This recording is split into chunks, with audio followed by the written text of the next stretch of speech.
శౌర్యమథేందురింద్రపదవీ సన్మంగళం మంగళం. యఃకర్తా జగదాం భర్తా సంహర్తా మహసాం నిధిః ప్రణమామిదమాదిత్యం బహిరంతస్తమోపహం. ఈటీవీ ప్రేక్షకులకందరికీ విజయదశమి శుభాకాంక్షలు. నేటి కాలమాన విశేషాలను గమనిద్దాం.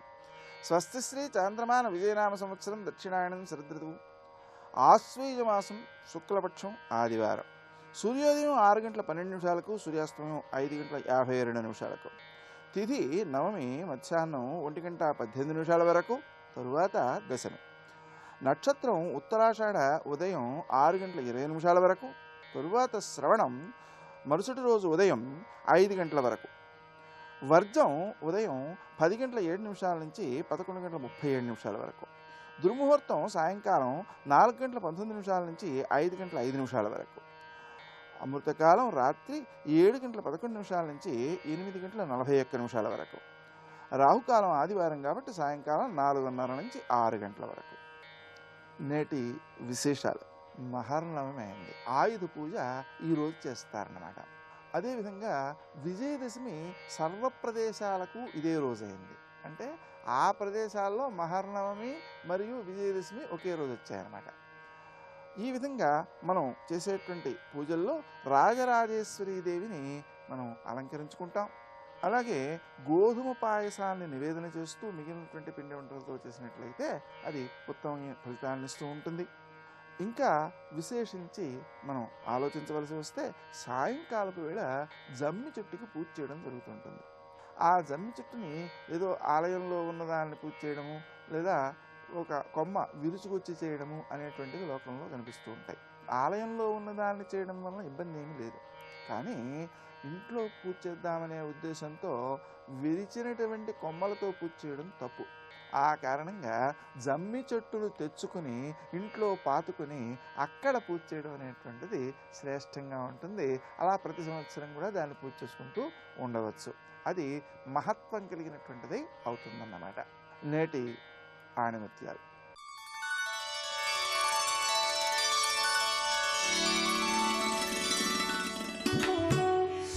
భగవంతుడు అన్ని రూపాలలో ఉన్నాడు. భగవంతుని రూపం ఇదేనని వాదించే వారికి భగవంతుడంటే తెలియదనే అర్థం.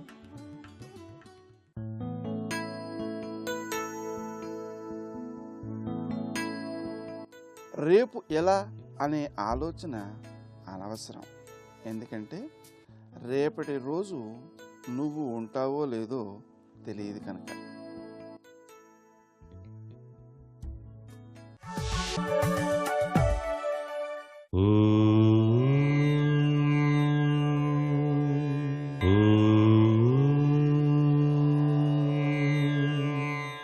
శ్రీమాత్రేయే నమః.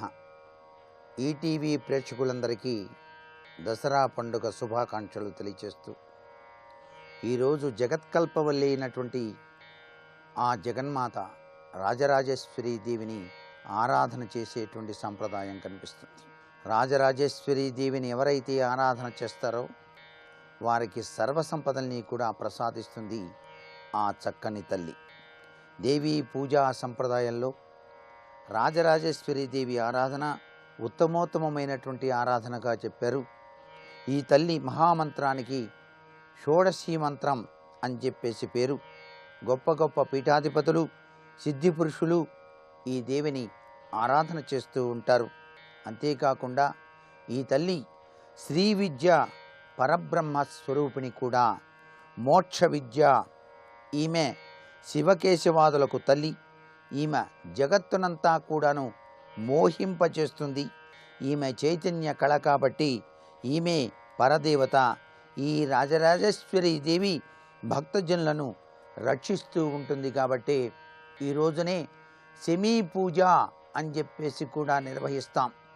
శమీ శమయతే పాపం శమీ శత్రు వినాశిని అర్జునస్య ధనుర్ధారి రామస్య ప్రియదర్శిని అంటూ ఆ శమీ వృక్షాన్ని చక్కగా సిద్ధిదాత్రీ తత్వంలో పూజ చేసి ఆ వృక్షం చుట్టూతా కూడాను ప్రదక్షిణాలు చేసి ఆ శమీ వృక్షపు ఆకుని తప్పనిసరిగా బంగారంగా భావిస్తూ ఇంటికి తెచ్చుకునేటువంటి సంప్రదాయం ఉంది. ఇలా గనక ఆచరించినట్లయితే సంవత్సరం యావత్తూ కూడాను విజయ దుందుబితో అనేక రంగాలలో విజయాన్ని సాధిస్తాడు మానవుడు.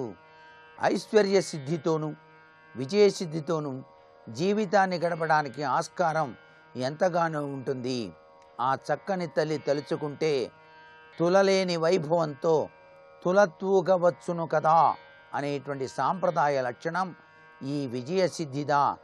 విజయ దశమి పండుగలో దాగిన పరమార్థంగా ప్రతి ఒక్కరూ కూడా గుర్తెరగాలి. అందుచేత ఆ తల్లి సర్వ సంపదలకు నిలయం కాబట్టి ఆ తల్లిని హ్రీంకారాసన గర్భితానల శిఖాం సౌక్లీం కళాభిభ్రతిం సౌవర్ణాంబరధారిణీం వరసుధాం దౌతాం త్రినేత్రోజ్వలాం వందే పుస్తకపాశమంకుశధరాం స్రగ్భూషితాముజ్వలాం త్వాం గౌరీం త్రిపురాం పరాత్పరకలాం శ్రీచక్ర సంచారిణీం అంటూ ధ్యానం చేసి తరిద్దామా మరి. సర్వే జనా సుఖినో భవంతు.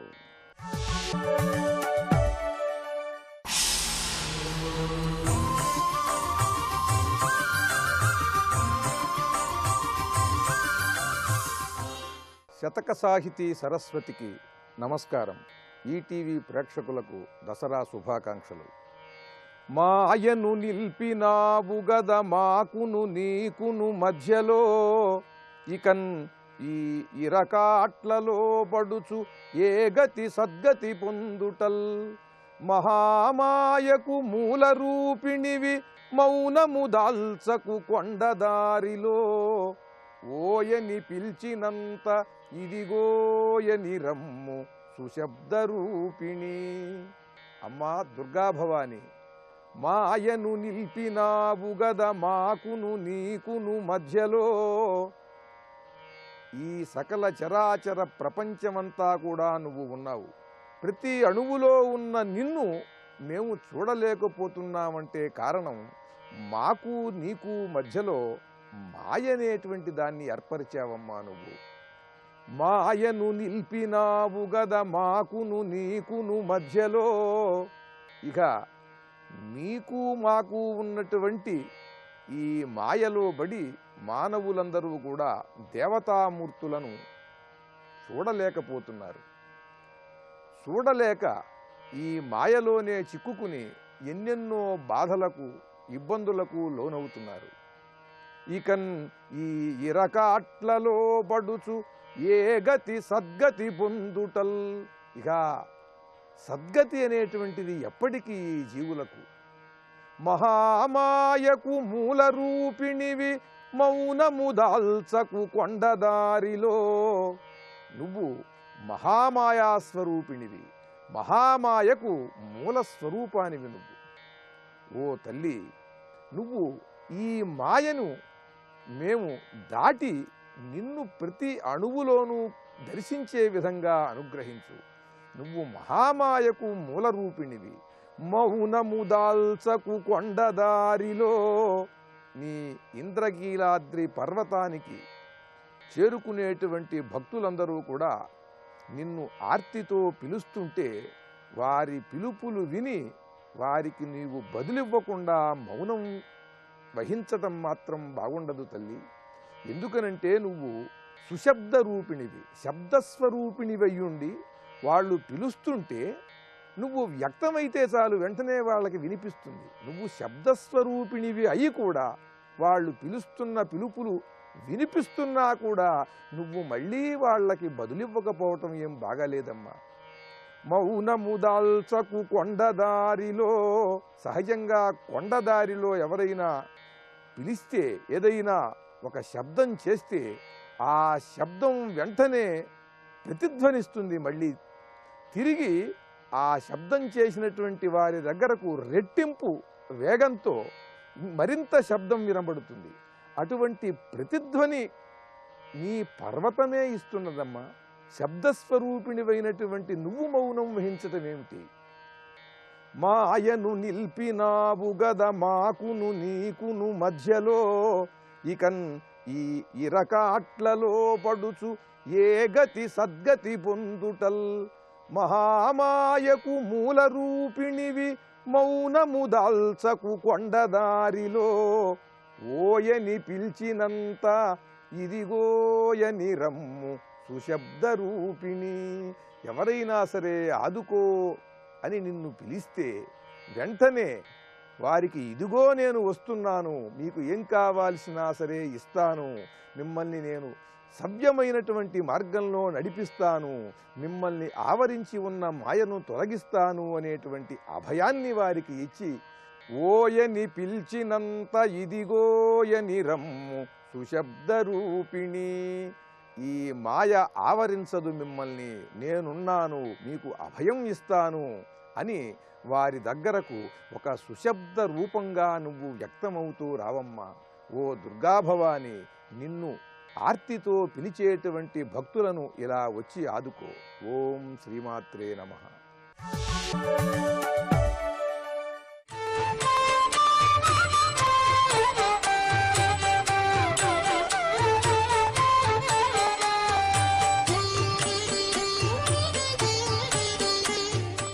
నమస్తే శరణ్యే శివే సానుకంపే నమస్తే జగద్వ్యాపికే విశ్వమూర్తే నమస్తే జగద్వంద్య పాదారవిందే నమస్తే జగత్తారిణి త్రాహి దుర్గే నమస్తే జగత్తారిణి త్రాహి దుర్గే.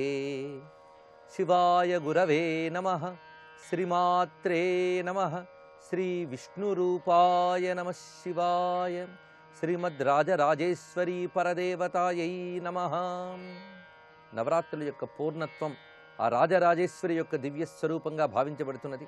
రాజరాజేశ్వరి అనే నామమే సర్వ జగత్తుకి సర్వలోకపాలకులకి ఆవిడ ఈశ్వరి అనగా పరమోత్కృష్ట స్వరూపురాలు అనే భావన తెలియజేస్తున్నది. రాజరాజులు అనగా దేవతలు, దేవతలకి దేవుళ్ళైనటువంటి బ్రహ్మ విష్ణు రుద్రులు, వీళ్ళందరికీ నియామకురాలైనటువంటి తల్లి రాజరాజేశ్వరి. ఈ తల్లి గురించి చెప్తూ లలితా సహస్రనామాల్లో రాజరాజేశ్వరి, రాజ్యదాయిని, రాజ్యవల్లభ, రాజత్కృప, రాజపీఠ నివేశిత నిజాశ్రిత అని చెప్పారు. రాజరాజేశ్వరి అనగానే సర్వలోకములకు, ఈ లోకములు ఉండే లోకపాలకులు అనగా ఇంద్రాది దేవతలు, వీరందరికీ నియామకురాలు. ఈ తల్లిని మించిన మరొక తత్వము లేదు. సర్వతత్వములకి నియామకురాలు ఈ తల్లి అని ఆ నామంలోనే తెలియజేస్తున్నారు. పైగా రాజశబ్దానికి ఆనందింపజేయువారు, ప్రకాశించువారు అని రెండు అర్థములున్నాయి. ఈ సర్వజగత్తుని ప్రకాశింపజేసే సూర్య చంద్రాదులుంటే వారికి కూడా ప్రకాశాన్నిచ్చే స్వయం ప్రకాశ స్వరూపిణి గనక రాజరాజేశ్వరిని చెప్పబడుతున్నది. అదేవిధంగా రాజాధిరాజాయ ప్రసహ్య సాగినే అని చెప్పినట్లుగా రాజరాజు అంటే కుబేరుడు అని చెప్పబడుతున్నది. సృష్టిలో సంపదలన్నిటికీ అధిదేవతగా చెప్పబడుతున్నవాడు కుబేరుడు. ఈ సంపదల దేవుడైనటువంటి కుబేరునికి కూడా నియామకురాలు, ఈ సంపదలకు అతన్ని నియమించినటువంటి తల్లి రాజరాజేశ్వరి అనగా సకల సంపదల తల్లి అని అర్థం. అందుకు ఈ తల్లిని ఆరాధించిన వారు ఉత్కృష్ట స్థితిని చెందుతారు. అదే రాజపీఠ నివేశిత నిజాశ్రిత, 10 మందికి ఆనందింపజేయగలిగే స్థితి, అదేవిధంగా 10 మందిలోనూ ఉన్నతమైనటువంటి రాణింపు కలిగినటువంటి ప్రకాశమానమైన స్థితి అమ్మవారి కృప వల్ల లభిస్తున్నది. ఆ భావమే రాజేశ్వరి ఉపాసనలో ఉన్నటువంటిది. అలాంటి రాజరాజేశ్వరి అయినటువంటి తల్లిని దుర్గగా ఆరాధించేటప్పుడు, దుర్గ అంటేనే రక్షణ శక్తి అని అర్థం. పైగా సర్వజగత్తుకి దిక్కై రక్షించే తల్లి గనుకనే దుర్గాదేవికి శరణ్య శక్తి అని శాస్త్రం చెప్తున్నది. నమస్తే శరణ్యే శివే సానుకంపే అని. వేదం కూడా దుర్గాం దేవీం శరణమహం ప్రపద్యే అని ప్రస్తావన చేసింది. ఆ దుర్గాదేవిని శరణు వేడుతున్నాను అని. శంకర భగవత్పాదుల వారు శరణ్యే లోకానాం అని ప్రత్యేకించి కీర్తిస్తారు సౌందర్యలహరిలో. సర్వ జగతికి శరణ్యురాలువు నువ్వు అని. శరణ్యే త్రయంబకే గౌరీ నారాయణి నమోస్తుతే అని దేవీ మహాత్మ్యంలో అనగా చండీ సప్తశతిలో చెప్పబడుతున్న మంత్రం అది. అందుకు శరణ్యే అనేటువంటిది అమ్మవారిని ఉద్దేశించి చేసే సంబోధన. శరణ్య శక్తి, శరణం అంటే దిక్కైనది, ఆశ్రయమైనది అని అర్థం. శరణ్య అంటే సర్వ జగత్తుకి దిక్కై ఆశ్రయమై కాపాడే తల్లి శరణ్య అని చెప్పబడుతున్నది. అందుకే అమ్మవారి దగ్గర శరణం అనే మాట వేదమే ప్రస్తావించింది. ఈ రక్షణ శక్తిగా, ఆశ్రయ శక్తిగా ఉన్న తల్లికి దుర్గా అని పేరు. దుర్గము అనగా కోట అని అర్థం. ఒక కోటలో ఉన్నప్పుడు ఆ రాజు ఎంత క్షేమంగా ఆనందంగా ఉంటాడో, అదేవిధంగా అమ్మవారిని ఆశ్రయిస్తే అంత క్షేమము, ఆశ్రయము, శుభము, భద్రము లభిస్తున్నది. అందుకు దుర్గా అనగానే ఆశ్రయ శక్తి అని ప్రధానమైన అర్థం. అలాంటి ఆశ్రయ శక్తి అయిన తల్లిని ఆశ్రయించిన వాడే తెలివైన వాడు గనుకనే త్వామాశ్రితానాం నవిపన్నరాణాం త్వామాశ్రిత హ్యాశ్రయితాం ప్రయాంతి అని దేవి మాహత్యం చెప్తున్నది. అమ్మవారిని ఆశ్రయించిన వారే నిజమైనటువంటి ఆధారం కలిగినటువంటి వారు. ఆ తల్లి పాదాలను ఆశ్రయించిన వారు విపత్తుల నుంచి దాటుతారు. ఒక్కొక్క పేరులో ఒక్కొక్క కృప కనబడుతూ ఉంటుంది. అందుకు దుర్గా అనగానే శరణాగత దీనార్థ పరిత్రాణ పరాయణ అని దేవి భాగవతం చెప్తున్నటువంటి మాట. శరణాగత దీనార్థ పరిత్రాణ పరాయణ, శరణు వేడినటువంటి వారు, దీనులు, బాధలో ఉన్నటువంటి వారు, వారిని రక్షించే తల్లి దుర్గా. అందుకే ఆపదికిం కరణీయం స్మరణీయం చరణ కమలమంబాయా అన్నారు. ఆపదలు కలిగిన వేళ అమ్మవారిని స్మరిస్తే చాలు, వెంటనే ఆపదల నుంచి గట్టెక్కుతారని. ఇలాగా మనల్ని ఆపదల నుంచి గట్టెక్కించి కాపాడడం కోసం అమ్మవారు అనేక రూపములు ధరించారు. అందుకే దుర్గాతత్వంలో నవదుర్గలు అని చెప్పబడుతూ రక్షణ శక్తులుగా చెప్పబడుతున్నాయి. ఆ తల్లి యొక్క 9 నామములు ఈ నవమి నాడు మనం స్మరించుకుని మొత్తం సంపూర్ణ ఫలాన్ని పొందాలనే ఉద్దేశంతో ఆ 9 దుర్గాతత్వముల్ని ప్రస్తావించుకోబోతూ ఉన్నాం. ప్రథమా శైలపుత్రీ చ, ద్వితీయా బ్రహ్మచారిణి, తృతీయా చంద్రఘంటేతి, కూష్మాండేతి చతుర్థికి, పంచమా స్కందమాతేతి, షష్ఠా కాత్యాయనేతి చ, సప్తమా కాళరాత్రీ చ, అష్టమా చాతి భైరవి, నవమా సిద్ధిదా ప్రోక్త, నవదుర్గా ప్రకీర్తితా అని 9 దుర్గల పేర్లు చెప్పారు. నిజానికి దుర్గమ్మ ఒక్కరే అయినప్పటికీ 9గా చెప్పడం ఏంటంటే రకరకాల రక్షణ స్వరూపాలను చూపిస్తున్నారు. ఇందులో ఒక నామము, ఆ నామానికి సంబంధించి ఒక రూపము చెప్పబడుతున్నది. ఆ నామాన్ని స్మరిస్తూ ఆ రూపాన్ని ధ్యానిస్తే ఆ తల్లి యొక్క రక్షణ లభిస్తున్నది. ఈ నామముల యొక్క విశిష్టతని ఫలశ్రుతిగా చెప్తూ ఉక్తాన్యేతాని నామాని బ్రహ్మణైవ మహాత్మన అని వివరిస్తున్నారు. అంటే సాక్షాత్ బ్రహ్మదేవుడు తపస్సు ద్వారా అమ్మవారిని దర్శించి ఈ నామాలతో కీర్తించాడు. అందుకే ఇవి నామములు కావు, మంత్రములే. మననము చేసిన వారిని రక్షించే శక్తి కలిగిన నామములు ఇవి రక్షణనిచ్చే నామములు గనుకనే దీని గురించి విస్తారంగా చెప్తూ అగ్నినా దహ్యమానస్తు శత్రుమధ్యే గతారణే విషమే దుర్గమే చైవ భయార్తా శరణం గతాః నతేషాం జాయతే కించిత్ అశుభం రణసంకటే నాపదం తస్య పశ్యామి శోక దుఃఖ భయం నహి అని ఫలశ్రుతిగా చెప్తున్నారు. ఈ నామాల్ని స్మరించినటువంటి వారు ఎటువంటి విపత్తులో ఉన్నప్పటికీ వెంటనే రక్షింపబడతారు. యుద్ధంలో శత్రు మధ్యంలో ఉన్నప్పుడు కూడా ఈ నామాలను స్మరిస్తే వారికి శత్రువులపై విజయము, యుద్ధంలో ఆపదలు లేనటువంటి అపరాజిత లక్షణము లభిస్తున్నది. భయార్తా శరణంగతాః, ఏవైనా భయములు ఆర్తి కలిగినప్పుడు అమ్మవారిని శరణు వేడుతూ ఈ నామాల్ని పఠించినట్లయితే శోక దుఃఖ భయం నహి నాపదం తస్య పశ్యామి, వాళ్ళకి ఆపదలుండవు, శోక దుఃఖ భయములుండవు అని తెలియజేస్తున్నారు. ఈ విధంగా శత్రువులపై విజయము, భయముల నుంచి ఆపదల నుంచి బయట పెట్టడము, సంకటముల నుంచి తరింపజేయడము అనేవి ఈ నామములకు ఉన్నటువంటి విశిష్టమైన ప్రయోజనములు. వీటితో పాటు చెప్తున్న ఫలశ్రుతి యైస్తు భక్త్యా స్మృతా నూనం తేషాం వృద్ధి ప్రజాయతే. ఈ నామములను ఎవరైతే భక్తితో స్మరిస్తారో వారికి వృద్ధి కలుగుతున్నది అన్నారు. వృద్ధి అంటే సమృద్ధి, వృద్ధి అనగా పెరుగుదల అని అర్థం. వారికి సంపదలు, ఐశ్వర్యములు, కీర్తి ఇవన్నీ కూడా పెరుగుతాయి, పైగా పుష్కలంగా లభిస్తాయి అనే భావం చెప్తున్నారు. అందుకే ఐశ్వర్యదాయకము, అభయప్రదాయకం అయినటువంటి తత్వము ఈ 9 నామాల్లో చెప్పబడుతుంది. ఈ 9 నామాల్ని స్మరిస్తూ ఆ తల్లి యొక్క రూపాల్ని భావన చేస్తూ సంపూర్ణమైన నవదుర్గా కృప పొందే ప్రయత్నం చేద్దాం. ముందుగా ప్రథమ శైలపుత్రీ చ అన్నారు. శైలపుత్రి, శైల అంటే ఇక్కడ హిమవంతుడు, హిమవంతుని యొక్క పుత్రి గనక పార్వతీదేవిని శైలపుత్రి అన్నారు. ఎందుకంటే ఈ దుర్గాదేవి యొక్క ప్రధాన రూపం పార్వతీదేవి. దుర్గాదేవి అనేక కోట్ల శక్తులతో ఉంటుంది. సా చండీ నవకోటి శక్తి సహిత అన్నారు. 9 కోట్ల శక్తులు ఉన్నాయి దుర్గాదేవికి. అలాంటి అనేక రూపములు ధరించి ఈ లోకాన్ని రక్షిస్తూ ఉంటుంది దుర్గా.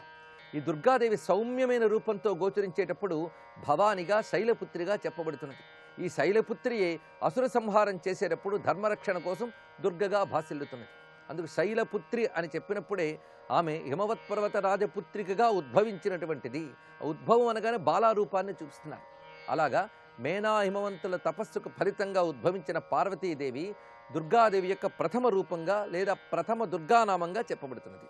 ఈ శైలపుత్రి ఏ విధంగా ఉంటుందనే దాన్ని వర్ణించి చెప్తూ వందే వాంఛితలాభాయ చంద్రార్ధకృత శేఖరాం వృషారూఢాం శూలధరాం శైలపుత్రీం యశస్వనీం అని వర్ణించారు.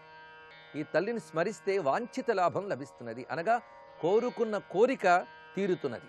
ఈ తల్లి యొక్క రూపం ఎలా ఉన్నదంటే చంద్రలేఖని ధరించి ఉన్నది, వృషభంపై కూర్చుని ఉన్నది, శూలాన్ని ధరించి ఉన్నది. అలాంటి ధవళ కాంతులతో తేజరిల్లుతూ ప్రకాశమానంగా ఉన్నటువంటి తల్లి శైలపుత్రి.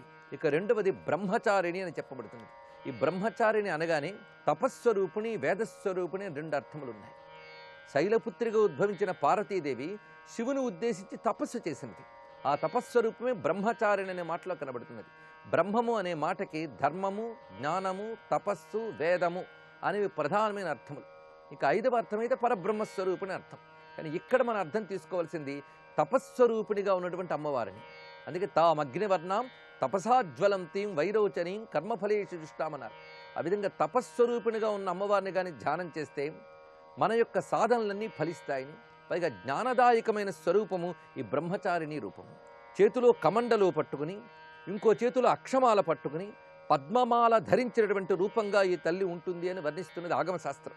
దధానా కరపద్మాభ్యాం అక్షమాల కమండలు దేవీ ప్రసీదతుమయి బ్రహ్మచారిణ్యనుత్తమ అని వివరించారు. ఇక్కడ ఒక్కొక్క దుర్గాదేవి తత్వము కూడా మన శరీరంలో కుండలిని రూపంగా ఒక్కొక్క చక్రాన్ని అధిష్ఠించి ఉంటుందని కూడా చూపిస్తున్నారు. అందుకు మూలాధారమునందు శైలపుత్రి ఉండగా బ్రహ్మచారిణి స్వాధిష్టానమునందు ప్రకాశిస్తున్నది అని వివరిస్తున్నారు. ఈ తల్లికి అపర్ణ అని మరొక పేరున్నది. తపస్వరూపంగా ఉన్నటువంటి గౌరీదేవికే అపర్ణ అని నామమున్నది. ఈ తల్లి యొక్క ఉపాసన వలన జ్ఞానము, సాధన, ధ్యానము ఇవి సిద్ధించడమే కాకుండా రుణబాధలు తొలగుతాయని కూడా శాస్త్రం చెప్తున్నటువంటి విషయం. అందుకు తపస్సిద్ధి రూపిణిగా బ్రహ్మచారిని ధ్యానించి మూడవ రూపంలో ప్రవేశిస్తున్నాం. తృతీయ చంద్రఘంటేతి. ఈ తల్లి చంద్రఘంటాదేవి. ఈ చంద్రఘంటా రూపం ఎలా ఉంటుందంటే ఈ తల్లి చంద్రలేఖ ధరించుంటుంది. ఆ చంద్రలేఖ ఆ పైకి చూస్తూ ఒక గంటాకారంలో కనిపిస్తుంది. అందుకు గంట వలె ఉన్నటువంటి చంద్రుని ధరించింది కనుక చంద్రఘంట అని. ఇది ఒక అర్థాన్ని చెప్తున్నది శాస్త్రం. ఇంకొక అర్థం ఏంటంటే చంద్ర శబ్దానికి ఆహ్లాదము అని అర్థం. చెది ఆహ్లాదే అనే ధాతువు నుంచి చంద్ర శబ్దం వచ్చింది. అందుకే చంద్రఘంట అంటే ఆహ్లాదకరమైన నాదము చేసే ఘంటని ధరించి ఉన్న తల్లి గనక చంద్రఘంటాదేవి. ఆ తల్లి యొక్క ఘంటానాదం ఉన్నదే అది దైవీ శక్తుల్ని జాగృతపరుస్తుంది, అసుర శక్తుల్ని తొలగిస్తుంది. దాని ద్వారా సాధకుడికి ఒక ఆహ్లాదకరమైన ప్రసన్న భావం కలుగుతున్నది. కనుకనే చంద్రఘంటాదేవి అంటే నాదస్వరూపిణి. ఈ తల్లి యొక్క తత్వాన్ని మళ్ళీ రేపు పరిశీలిద్దాం.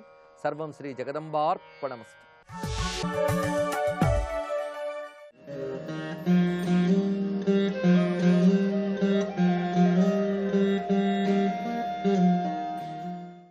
శరన్నవరాత్రుల సందర్భంగా ఈరోజు విజయవాడ ఇంద్రకీలాద్రిపై వెలసిన కనకదుర్గ అమ్మవారిని మీ ముందుకు తెస్తుంది మీ ఆరాధన.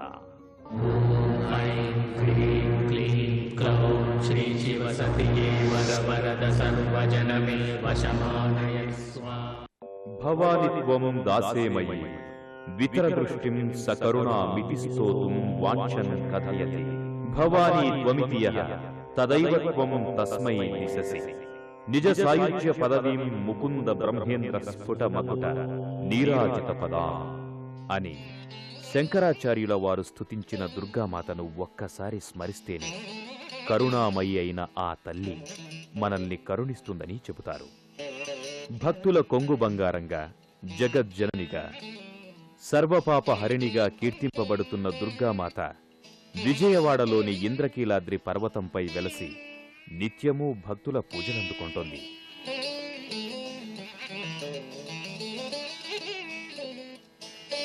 శక్తిపీఠంగా, పవిత్ర దుర్గాక్షేత్రంగా విరాజిల్లుతున్న ఇంద్రకీలాద్రి పర్వతం కృష్ణా జిల్లాలోని విజయవాడలో ఉంది.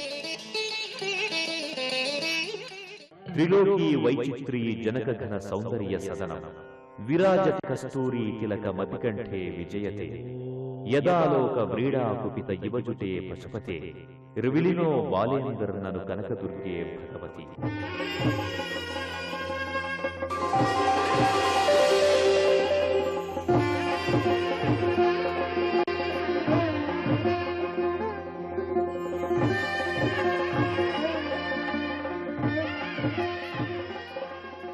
అమ్మల గన్నయమ్మ ముగురమ్మల మూలపుటమ్మ చాలా పెద్దమ్మ సురారులమ్మ అయిన దుర్గమ్మ సువర్ణ దివ్య కర్ణాభరణాలతో ఇక్కడ భక్తులకు దర్శనమిస్తుంది. ఇక్కడ దుర్గాదేవి మహిషాసుర మర్దిని రూపంలో రౌద్రంగా ఉన్నప్పటికీ పూలాలంకారం వల్ల, ముఖాలంకారం వల్ల ఆ తల్లి పరమ శాంత స్వరూపిణిగా, దరహాస జ్వలోన్ముఖిగా భక్తులకు దర్శనమిస్తుంది. ఎంత విచిత్రం దేవి చరిత్రం, ఎంత విచిత్రం దేవి చరిత్రం, పరమ పవిత్రం ముక్తికి సూత్రం. మాలను ధరించండి భవాని, మాలను ధరించండి. భవాని శరణం భగవతి శరణం, భవాని శరణం శరణం, భవాని శరణం భగవతి శరణం, భవాని శరణం శరణం.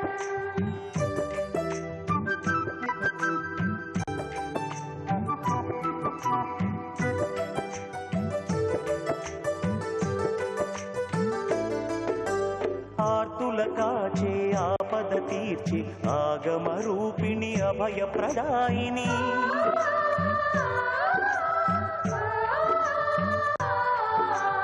ఆర్తుల కాచే ఆపద తీర్చి ఆగమ రూపిణి అభయ ప్రదాయిని, దీక్షను చేసిన మోక్షమునిచ్చే మధుర భాషిని.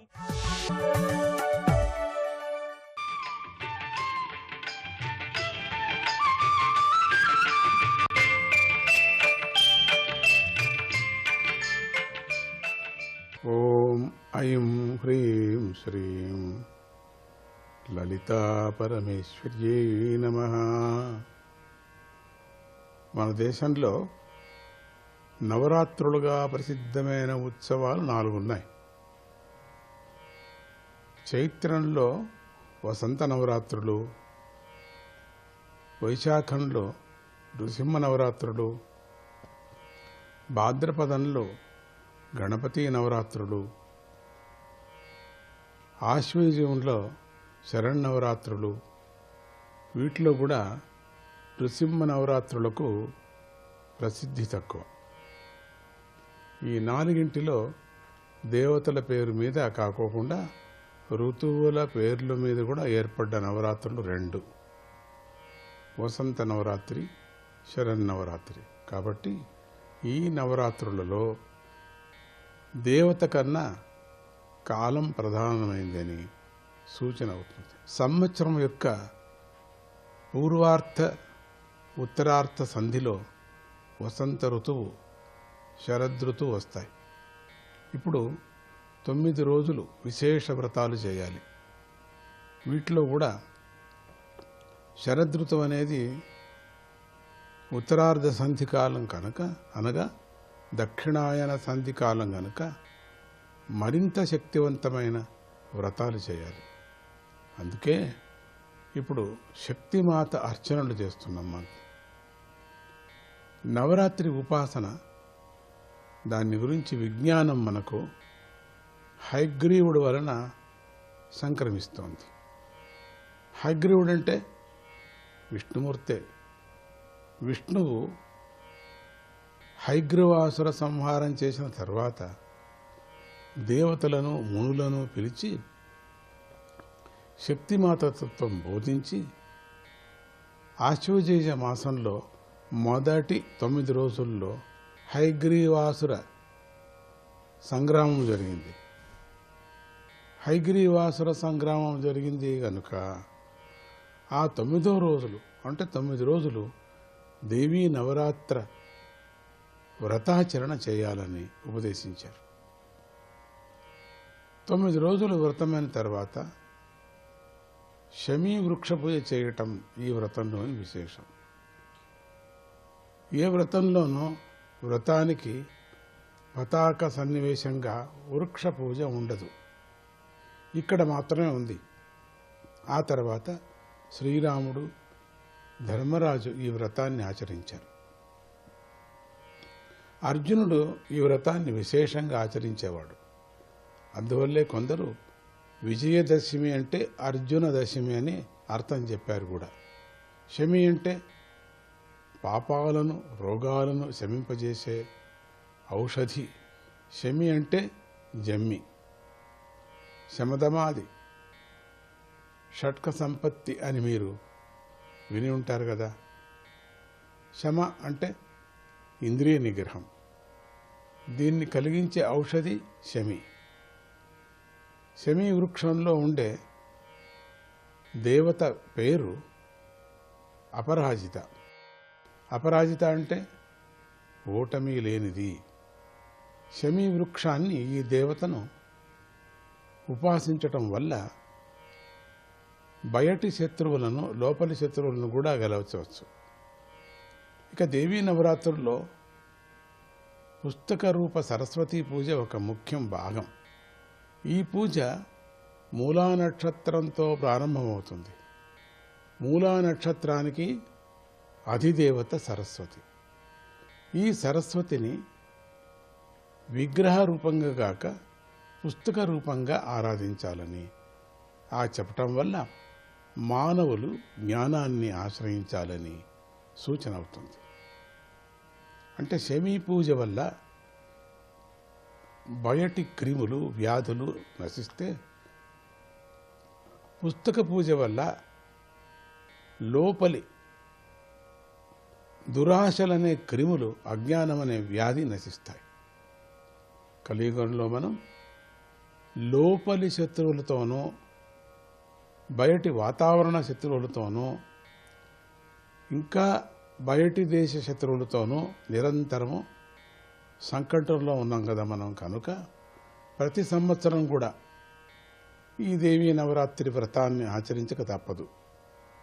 నిజానికి శక్తి అనేది స్త్రీ కాదు, పురుషుడు కాదు. కానీ ఇంట్లో మనను లాలించి పోషించి మంచి బుద్ధులు నేర్పే శక్తి తల్లి దగ్గరే దొరుకుతుంది కదా. కనుక ఆ పరాశక్తిని మాతృరూపంగా కూడా ఉపాసించమని మహర్షులు మనకు దేవీ నవరాత్రి సంప్రదాయాన్ని ఆచరించారు. తల్లి ఇంటిని అందంగా అలంకరిస్తుంది. అది తల్లి స్వభావం. దీనికి సంకేతంగానే దసరాలలో బొమ్మల కొలువు పెట్టుకోవటం మనలో కొందరికి సంప్రదాయం అనిపించింది కదా. పిల్లలకు ధైర్యాన్ని, ధర్మదీక్షను కలిగించి శత్రుజయానికి ప్రోత్సహించేదే కదా తల్లి. అందువల్లే ఈ ఉత్సవాలలో ఆయుధ పూజ కూడా చోటు చేసుకుంది. ఇన్ని విధాలుగా పరిపూర్ణంగా మానవ జీవితంలోని అన్ని అంశాలను స్పృశిస్తూ అన్ని రంగాలలోనూ మనకు ఆ తల్లి విజయం కలిగిస్తుంది. కనుక ఈ దశమి పేరు విజయదశమి. ఇలా తల్లిని అర్చించే ఈ శక్తి పండుగను మన దేశంలో అన్ని రాష్ట్రాల్లోనూ శ్రద్ధగా ఆచరించుకుంటున్నారు. ఈ ఆరాధన వల్ల మన దేశం శక్తివంతంగాను, మహిళలను తల్లులుగా గౌరవించే విజ్ఞత విస్తరిల్లుగాక. దేశంలోని ప్రజలందరూ ఆ శక్తిమాత కృప వల్ల శాంతితో వర్ధిల్లుగాక.